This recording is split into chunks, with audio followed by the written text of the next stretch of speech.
ঢিঙত চলিছে ভূমাফিয়াৰ তাণ্ডৱ। ব্ৰহ্মপুত্ৰৰ বুকু আৰু নিজ ঢিঙৰ চৰকাৰী মাটিত দিনে নিশাই চলিছে অবৈধ খনন। নিমাতী কইনাৰ ৰূপত নগাঁও জিলা প্ৰশাসন আৰু জিলা বন বিভাগ। ঢিঙৰ নিজ ঢিং আৰু ব্ৰহ্মপুত্ৰৰ বুকুত দিনে নিশাই অব্যাহত আছে ভূমাফিয়াৰ তাণ্ডৱ। এখন চৰকাৰী বিদ্যালয়ৰ কাষতে কিদৰে চলিছে অবৈধভাৱে বালি খনন কাৰ্য, চাওক এই দৃশ্য। কিছুদিন পাছত হয়তো নাইকিয়া হৈ পৰিব এই বিদ্যালয়খন। সম্প্ৰতি ঢিঙত চলিছে ভূমাফিয়াৰ ৰাজত্ব। ঢিঙৰ নিজ ঢিং আৰু ব্ৰহ্মপুত্ৰৰ বুকুৰ পৰা দিনে নিশাই JCB আৰু ফকলেনেৰে কাটি নিয়া হয় শ শ গাড়ী বালি আৰু মাটি। ঢিং ৰাজচক্ৰৰ পৰা মাত্ৰ ৩-৪ কিলোমিটাৰ নিলগত চলে এই অবৈধ খনন কাৰ্য। দিনে নিশাই ঢিং চক্ৰ বিষয়ৰ কাৰ্যালয়ৰ সন্মুখেৰে পাৰ হয় শ শ ডাম্পাৰ ভৰ্তি মাটি। কিন্তু চকুমুটা কুলিৰ ভাৱত থাকে ঢিঙৰ চক্ৰ বিষয়া আৰু বিয়াগুম নগাঁও জিলা বন বিভাগ। প্ৰশ্ন হয়, কাৰ ছত্ৰছায়াত চলিছে এই খনন কাৰ্য? ভূমাফিয়াৰ সৈতে বিয়াগুম নগাঁও বন বিভাগ আৰু নগাঁও জিলা প্ৰশাসনৰ কাৰ সৈতে আছে গোপন মিত্ৰালী। প্ৰশাসন আৰু বন বিভাগে কিয় নাকি লগাব নোৱাৰে এই ভূমাফিয়াসকলক? এয়া যোৱা নিশাৰ দৃশ্য। নিশা নিজ ঢিঙৰ অবৈধ খনন কাৰ্য চলি থকা স্থানত উপস্থিত আছিল ঢিং থানাৰ জনৈক ৰাভা নামৰ এজন আৰক্ষীৰ নেতৃত্বত যোৱা এটা আৰক্ষীৰ দল। ঘটনাস্থলীত উপস্থিত হৈ আৰক্ষীয়ে পাইছিল 2খন JCB আৰু এখন ফকলেন। কিন্তু কিছু সময়ৰ পাছতেই গাড়ীকেইখন জব্দ কৰাৰ বিপৰীতে ৰহস্যজনকভাৱে গাড়ীকেইখন যাবলৈ দিয়ে।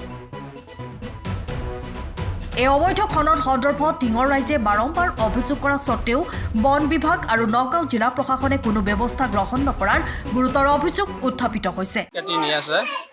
এতিয়াতো তেওঁলোকে বোলে কাৰোবাৰ কোনোবা পাৰ্টিত মাটি বেচিছে, কি সূত্ৰত কেনেকৈ বেচিছে মই সেইখিনি অৱশ্যে গম নাপাওঁ।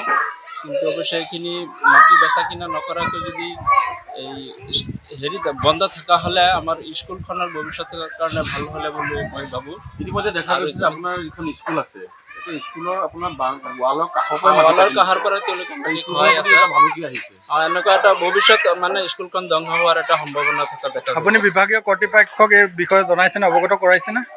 নাই, বিশেষকৈ মই অলপ দিন আগতে মই দেখিছিলোঁ কিবা কৰ্তৃপক্ষৰ ফালৰ পৰা স্কুলখন মাটি আৰু 2-3 দিন বন্ধ আছিল আৰু মাটি নাকাটে বুলি তেওঁলোকে ভাবিছিলে। মানে তেওঁলোকে কৈছিলে যে বোলে ইয়াৰ পৰা আৰু মাটি কটা নহয়। মানে ইয়াত প্ৰশাসনৰ লোক আহিছিল ইতিমধ্যে।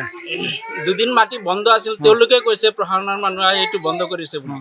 কোন আহিছিল প্ৰশাসনৰ পৰা? কোন আহিছিল মই গম নাপাওঁ। তেওঁলোকে মাটি কটাটো বন্ধ ৰাখিছিলে, পিছত পুনৰ আকৌ কেনেকৈ তেওঁলোকে সেইটো আৰম্ভ কৰিলে সেইটো মই অৱগত নহয়। কোনে কোনে কাটি আছে মাটিটো গম পাই না? নামখিনি মই তেওঁলোকে চিনি নাপাওঁ। আৰু স্কুলখনৰ নাম? মোৰ স্কুলখনৰ নাম বিৰিঙাবাৰী প্ৰাথমিক বিদ্যালয়। আৰু এনেদৰে যদি প্ৰতিদিনে এই অবৈধ খনন কাৰ্য চলি থাকে তেতিয়াহ'লে ঢিঙৰ মথাউৰি আৰু বৃহত্তৰ ঢিং এদিন নাইকিয়া হৈ পৰিব। এই সন্দৰ্ভত মই বাৰম্বাৰ প্ৰশাসনক জনোৱাৰ পিছতো প্ৰশাসনে কোনো ধৰণৰ ব্যৱস্থা নলয়। ঢিং থানা SDC অফিচৰ সন্মুখেদি ডাম্পাৰ JCB এইবোৰ অহৰহ আহি থাকে। তাত যাতায়াতৰ মাৰাত্মক অসুবিধা হয়। গতিকে ইয়াত কোনো ধৰণৰ প্ৰশাসনে ব্যৱস্থা নলয়। তাৰোপৰিও চৰ অঞ্চলত অবাধ গতিত মাটি কাটি আছে, য'ত বানপানী এতিয়া মথাউৰি ভঙাৰ পূৰ্ণ সম্ভাৱনা আছে। তাৰোপৰিও 8 গাঁৱৰ প্ৰায় 5,000 বিঘা মাটি এতিয়া খেতি অনুপযোগী হৈ পৰিল। ইয়াত প্ৰশাসনে কোনো ধৰণৰ ব্যৱস্থা নলয়।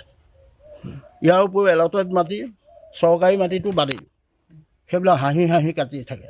মই কেইবাবাৰো দিছোঁ, প্ৰত্যেকজন SDCকে দিছোঁ। এবাৰ SDC এটা দল লৈ আহিছিল, এলটেড মাটি খালী থাকোঁতে জেগাত পায়ো 2 দিনৰ ভিতৰত মেনেজ হৈ গ'ল। তেওঁক বৰ্তমান থকা SDCকো মই কৈছিলোঁগৈ, কওঁতে তেওঁক বোলে ফটো মাৰি নি দেখুৱাবগৈ লাগে। তেওঁ অফিচৰ পৰা নিহিলে, সম্পূৰ্ণৰূপে জড়িত থাকে। কাৰণ নহ'লে তেওঁলোকে নিশ্চয় ব্যৱস্থা ল'লে হয়। ঢিঙৰ পৰা ব্যুৰ' ৰিপৰ্ট, টাইম অফ আছা। সময়ৰ খবৰ সময়ত পাবলৈ ফ'ল' কৰক টাইম অফ আছা।